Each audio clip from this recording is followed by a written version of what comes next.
Miloš, a very warm welcome. It's great to have you here with us today. We're really looking forward to hearing you play your piece on the accordion very soon. Now, it's a slightly unusual instrument. Tell us a little bit about how you got into playing it. Thank you, Michael, for the invitation. I'm originally from Serbia. I started playing the accordion when I was 8 years old. I was actually attending special music school where the accordion was just one of the instruments available. And I like to say that accordion was iPad of my generation. I really wanted to know how it works. It's visually really appealing. And then obviously I love the sound early on, and later on, of course, I figured out that it's extremely sophisticated instrument, and I love it. That's the only instrument I play, and it's lovely to be here and perform for you. Great. So after your studies at home, you came to London to continue your studies later on. Yes. I finished high school also in Serbia, and then I came to study, and I was at the Royal Academy of Music where I completed my studies. Great. So we're going to hear shortly 3 pieces that are just for the solo accordion, but you do a lot of ensemble playing and collaborate with a lot of other instruments. Can you tell us a little bit about what that looks like? Yes, well, I'm really enjoying actually to present the instrument to general public, but also to work closely with friends, with colleagues in London and in the UK and abroad. I often like to think that the accordion goes well with any combination as long as it's properly arranged, and I always like to know what other instrumentalists and singers, of course, are doing, and this is where I get the ideas for all pieces. I also like to work with composers and present the instrument to them, but in terms of combinations, I like to work with strings, accordion and violin, accordion and cello, accordion string quartets. Obviously, accordion concertos are always great fun to play. But also, like all other accordionists, tango quintet, where we play pieces by Astor Piazzolla. But of course, tango world, it's huge and really inspiring for all of us. So I also think that, like I said, all combinations are great. Even often people would imagine that the accordion is extremely loud. It can be, but it doesn't have to be in a group. With other instruments, it's more about refinement and the sound, which has to project correctly. But for instance, accordion and guitar works as well as accordion and string quartet. Yeah. So it's an incredibly versatile instrument, as you've already alluded to, and it's also a very beautiful instrument looking at it now. It looks very, very complicated. So for those of us who can't play the accordion or don't know much about it, could you give us a quick rundown as to what it is you have to work with and how you get all of these various sounds and textures out of it? Sure, of course. Well, first of all, there are 2 main types. This is button accordion, button chromatic accordion, where the buttons or layout, it's actually chromatic, which means that we have every single note and scale simply by playing these 3 rows.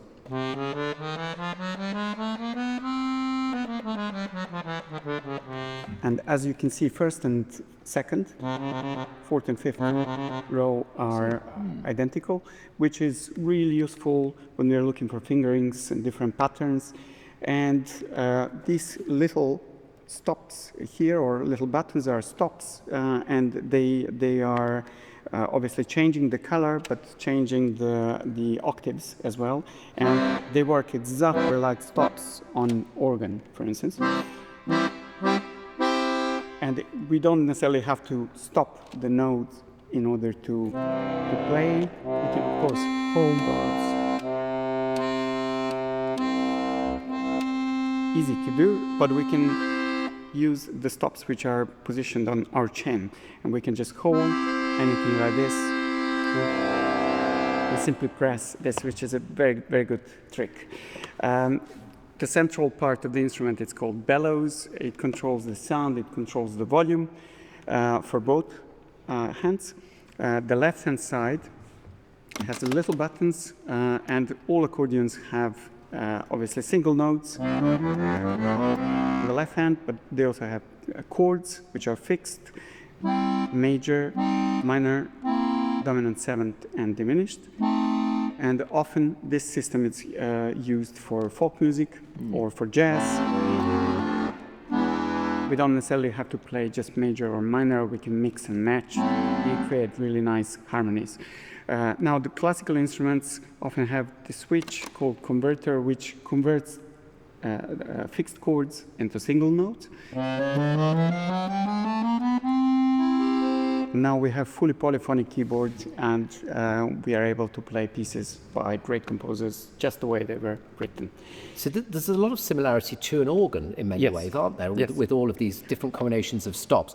Even just with your demonstration now, and as we'll hear with the pieces shortly, it's a very powerful instrument, actually. And so in order to create the dynamic range, is that simply to do with how much the bellows are used? Is that how volume and expression is controlled? Yes, absolutely. Absolutely. Left hand works all the time. It's the only moving part of the instrument that it's actually, that we are opening and closing. It's the left hand side. We have to be very sensitive with the accordion, and this is one of the things that I love most about it. It immediately, in a way, reacts to however we are feeling. Yes. It's connected to the body. It breathes with us, and this is what I adore about the instrument. But you're absolutely right. Using the stops in the left hand, in the right and in the left hand side, we are able to control dynamics, but also to be really sensitive with the bellows. And it's very difficult to put the instrument in the right category. Obviously, we know that it's a keyboard instrument. It has keyboards on both sides, but it also has reeds inside, so it very much works as a woodwind instrument, and it's a combination of woodwind and keyboard instrument. And again, this is a great thing about the bellows, that we can really control the sound the way we like. So the left hand never stops moving. That's Never, feeding ever. the sound, keeping all the expression. Left hand never stops moving, and this is the one of the questions I often get asked after the concerts, is that sometimes the audience think that it's not moving, but they can hear the sound. Yes. So the movement, it's tiny, literally tiny, and we are still controlling this note, and nothing happens. Often, even sometimes it feels that it's moving the other way. Okay. Because we are going against the gravity and controlling that. But you're right, it can be powerful, but that's just one of the features. Great. And where was your instrument made?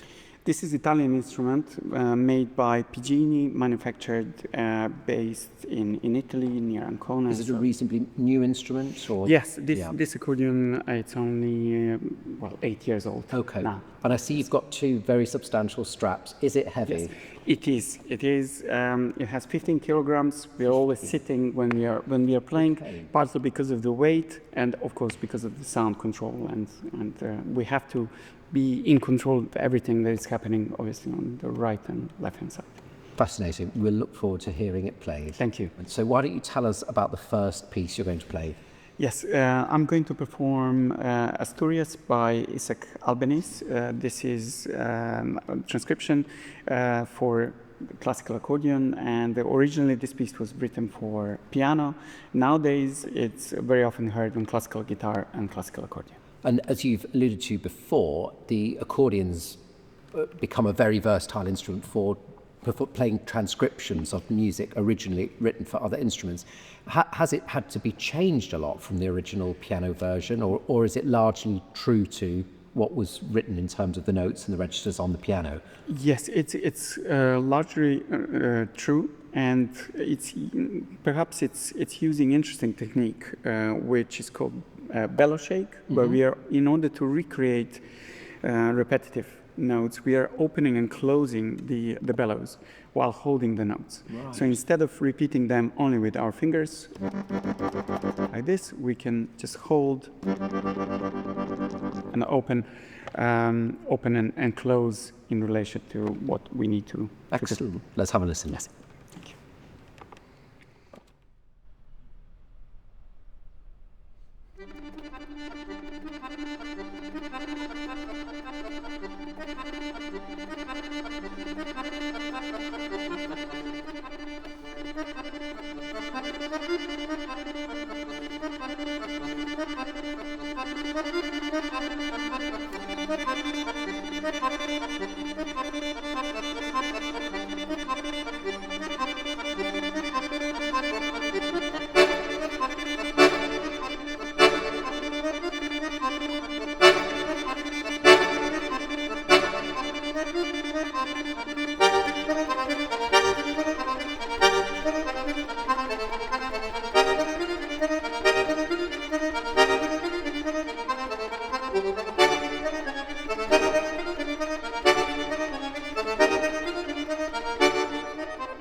Next up, we have a piece of Scarlatti, so going back a couple of centuries or so. Another transcription. What exactly is this next piece? Yes, it's a sonata originally written for harpsichord by Domenico Scarlatti in F major. These works have been played on the instrument for many, many years, and I love them. What I really love about all performing sonatas on the accordion is that how delicate we can be with the articulation, and how I feel that we are able to create different sound world. You know, at least in my head, they often transport me to another world when I listen to other colleagues and friends playing, and also when I'm thinking about these works and the way I would love to hear them and the way I would like to perform them. Yeah, excellent. Let's have a listen. Thank you.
So to finish, we are coming right to the present day pretty much with this final piece. Tell us who it's by. Yes, this is by a wonderful composer and accordionist Vyacheslav Semyonov, Russian, wonderful Russian player who obviously knows the instrument really well.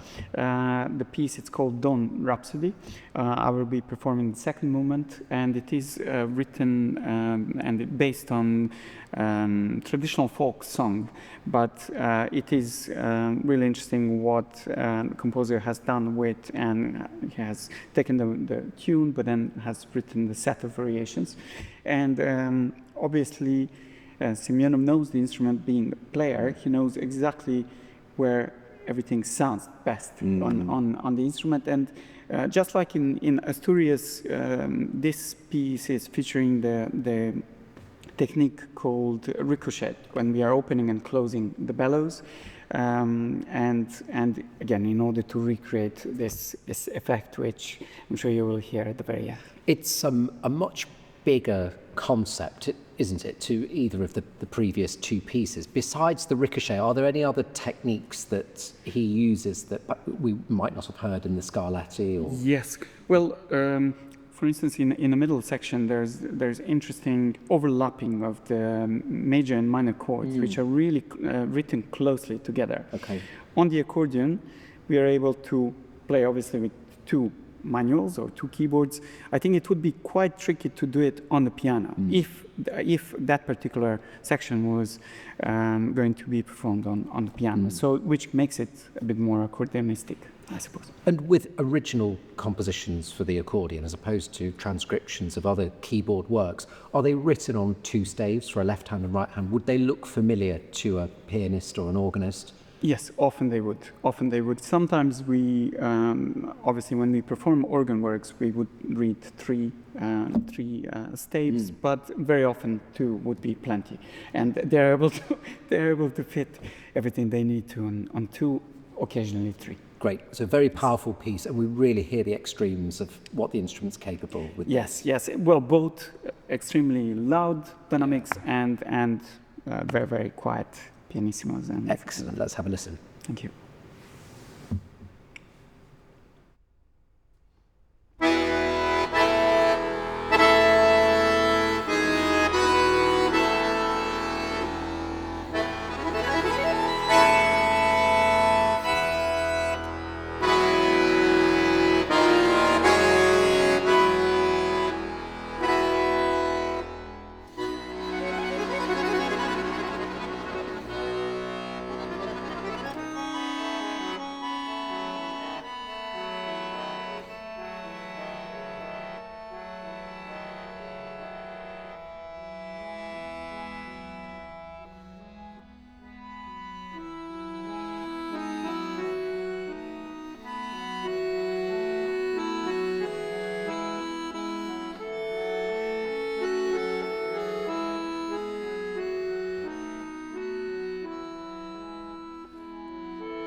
Miloš, thank you very much for joining us today, and it's been wonderful to hear these pieces, but also to learn something about the instrument. And I, for one, have a newfound appreciation for just what a versatile instrument it is, from the beauty of the transcriptions and those Baroque Renaissance pieces brought right in close to the listener, to the much bigger stuff.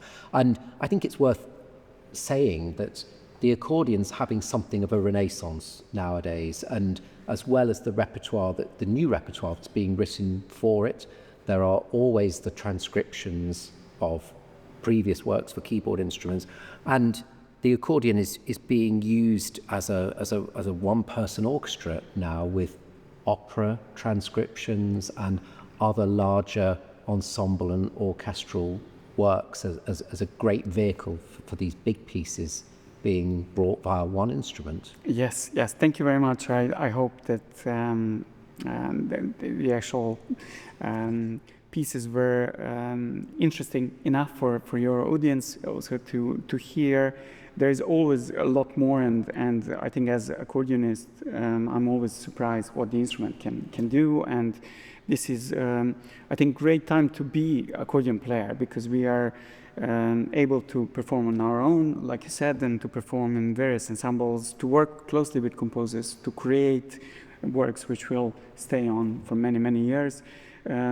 Transcriptions perhaps give a new life to the music that we already know, using techniques, whether they're new or old, but it's always, I think that's our, in a way, mission to make them sound interesting and refreshing still.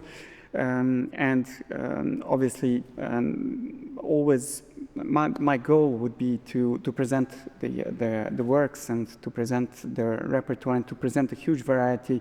Like you said, the instrument, it's extremely versatile, and it can easily cover many different styles, from folk music, where originally it belongs, to classical music, to jazz, tango, of course, and contemporary as well. So I think we do tick lots of boxes with this instrument, and I think being able to perform with and be surrounded by wonderful musicians in London, in UK, it gives me personally a great pleasure of being surrounded by these musicians and learning so much about repertoire, about music in general, and being able to make music with them. It's the best thing. Absolutely. Thank you very much. Thank you so much. Thank you.